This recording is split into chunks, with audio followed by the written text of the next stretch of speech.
एवं कुतर्क योगेनो यत फलम नेव भक्षितम। सखी ने तो खूब समझाया धुंधली को, पर सखी समझा समझा करके थक गई, पर धुंधली समझ नहीं पाई।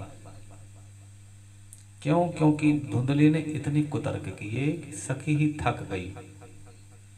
पड़ोसन सखी चली जाती है। शाम को पंडित जी आते हैं। पंडित जी ने पूछा कि फल पा लिया था? बोले हाँ हाँ, मैंने तो तभी पा लिया था। दूसरे दिन उसके जो है छोटी बहन आती है। धुंधली कहती है अरे बहन तू खूब आई, आज मैं बड़े चक्कर में फंसी हुई हूँ और तू मेरा समाधान करेगी। धुंधली ने पूरी बात सुना डाली उसको। अब वैसे तो छोटी बहन चाहती भी थी कि इसकी कोई संतान ना हो, क्योंकि मेरे पास कई बच्चे हैं, एक आध बच्चा मैं इसको दे दूंगी तो इसका पूरा धन मेरा हो जाएगा। छोटी बहन ने बड़ी बहन का माथा गर्म कर दिया, धुंधली का। अरे बहन तू किसी की बातों में मत आ जाना। ये जो बाबा बैरागी है ना, ये पागल बनाए घूमते हैं, ये पागल बनाए डोलते हैं। ये बता, फल खाने से कभी किसी का बच्चा हुआ है? सब बकवास है।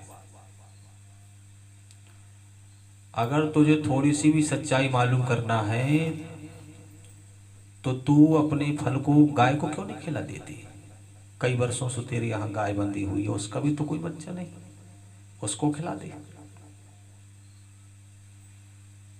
और तू अपनी चिंता बिल्कुल मत करना, इस समय में मैं गड़बड़ी हूं।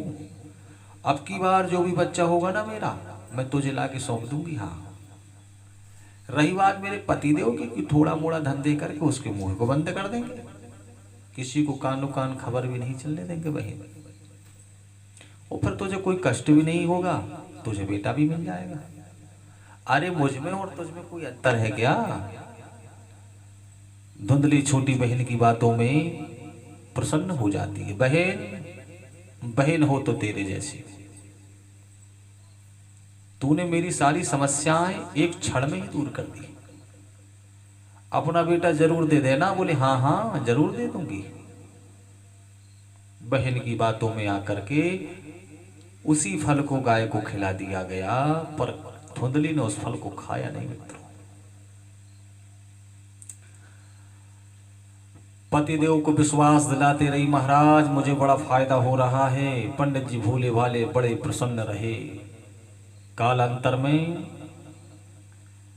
बहन के यहाँ बेटा हुआ, उसने रातों रात में ला करके धुंधली की गोद में सौंप दिया।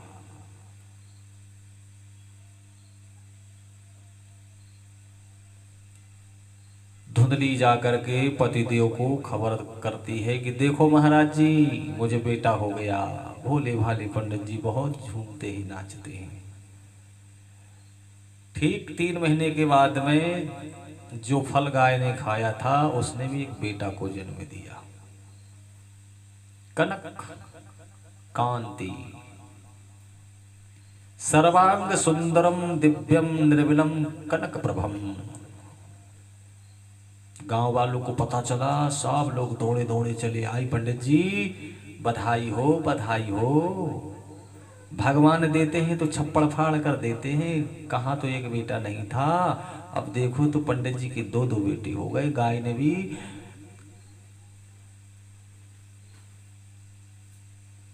पुत्र को जन्म दिया है। गाय जैसे कान है पुत्र के। भाग्योदयोधुना जातो आत्मदेवस्य पश्यत धैनवा बालः प्रसूतस्तु देव रूपेति कौतुकम। विधाता का कौतुक तो देखिए महाराज जी। गाय ने भी मानव पुत्र को जन्म दिया है। हमारे पंडित जी के तो भाग्योदय हो गए। आहा, लोगों ने खूब भर भर के बधाइयां दी, बड़ा उत्सव भारी मनाया गया। पंडित जी ने नामकरण किया। गाय के पुत्र के कान गाय जैसे होने के कारण से पंडित जी ने गोकर्ण जी महाराज रखा। और जैसे ही अपने पुत्र की बारी आई कि अब इसके नामकरण रखते हैं, सोचते हैं, धुंधली खड़ी हो जाती, बोली महाराज जी 9 महीने पेट में मैंने रखा, तो नाम तो मैं ही रखूंगी। हाँ हाँ तुम ही रखो, सोचो।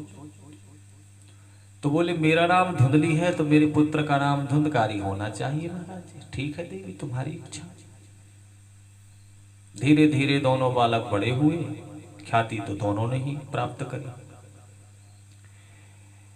पर एक जो है विख्यात हो गया और दूसरा कुख्यात हो गया।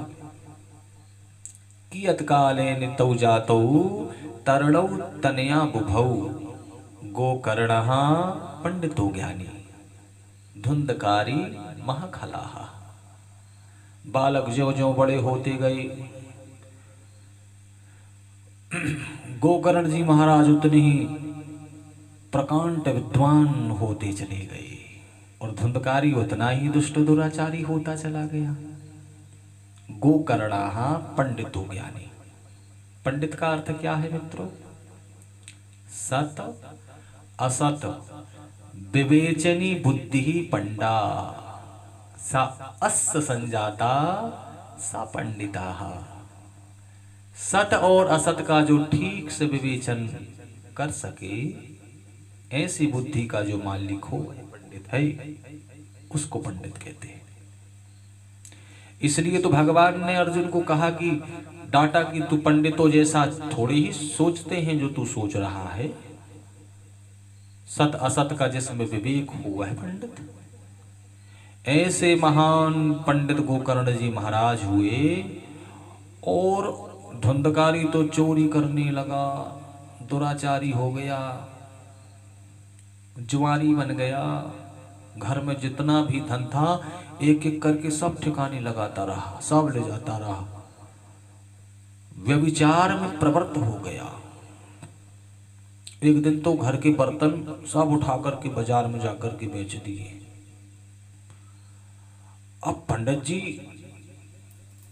सर पटकने लगे।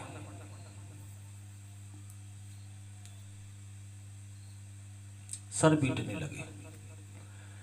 क्वा तिष्ठामि क्वा गच्छामि क्वा में दुखम व्यापोहयेत् प्राणस्य त्यजामि दुखेन हा कष्टम मम संसितम। हे भगवान, कहाँ जाऊं, कहाँ बैठूं, किसे अपनी व्यथा कथा सुना डालूं। ऐसे जीवन से तो अच्छा है कि कहीं जाकर के मर जाऊं। प्राणास त्यजयामि दुखेनो। पुत्र के इन दुर्गुणों से दुखित हुए ब्राह्मण देवता आज मरने के लिए चले। पहले भी तो मरने के लिए गए थे क्योंकि बेटा नहीं था। आज भी मरने के लिए जा रहे हैं क्योंकि उनके पास बेटा है। यही तो विडंबना है मित्रों संसार की। जब अत्यंत दुखी होकर के जब हम निकल पड़े पंडित जी, तब गोकर्ण जी महाराज की दृष्टि पड़ी। पिताजी ठहरो, कहाँ जा रहे हो? सारी स्थिति समझ गए गोकर्ण जी महाराज। एकांत में उनको ले जा करके बैठाया और समझाने लगते। पिताजी आप हमें ये बताइए कि आपको संसार में ये सुखी दिखता कौन है? कौन है सुखी? यह संसार दुखालय है। सुख का केवल तो भ्रम है पिताजी। हाँ, अब हमारी आपकी तो बात छोड़ दीजिए। तीनों लोकों के अधिपति इंद्र से भी जाकर के आप पूछेंगे तो आपको वह भी परेशान दिखेगा पिताजी। चक्रवर्ती की गद्दी पर जो बैठा है वह भी परेशान दिखेगा आपको। ना चंद्रस्य सुखम किंचिन सुखम चक्रवर्तिनाः सुखमस्थि विरक्तस्य मुनेरेकांत जीविनाः। पिताजी संसार में सभी दुखी है क्योंकि यह संसार है, दुख रूपी है। सुखी तो केवल एक ही है जो सबसे विरक्त होकर के एकांत में जाकर के भगवत भजन में मस्त रहता है। हाँ।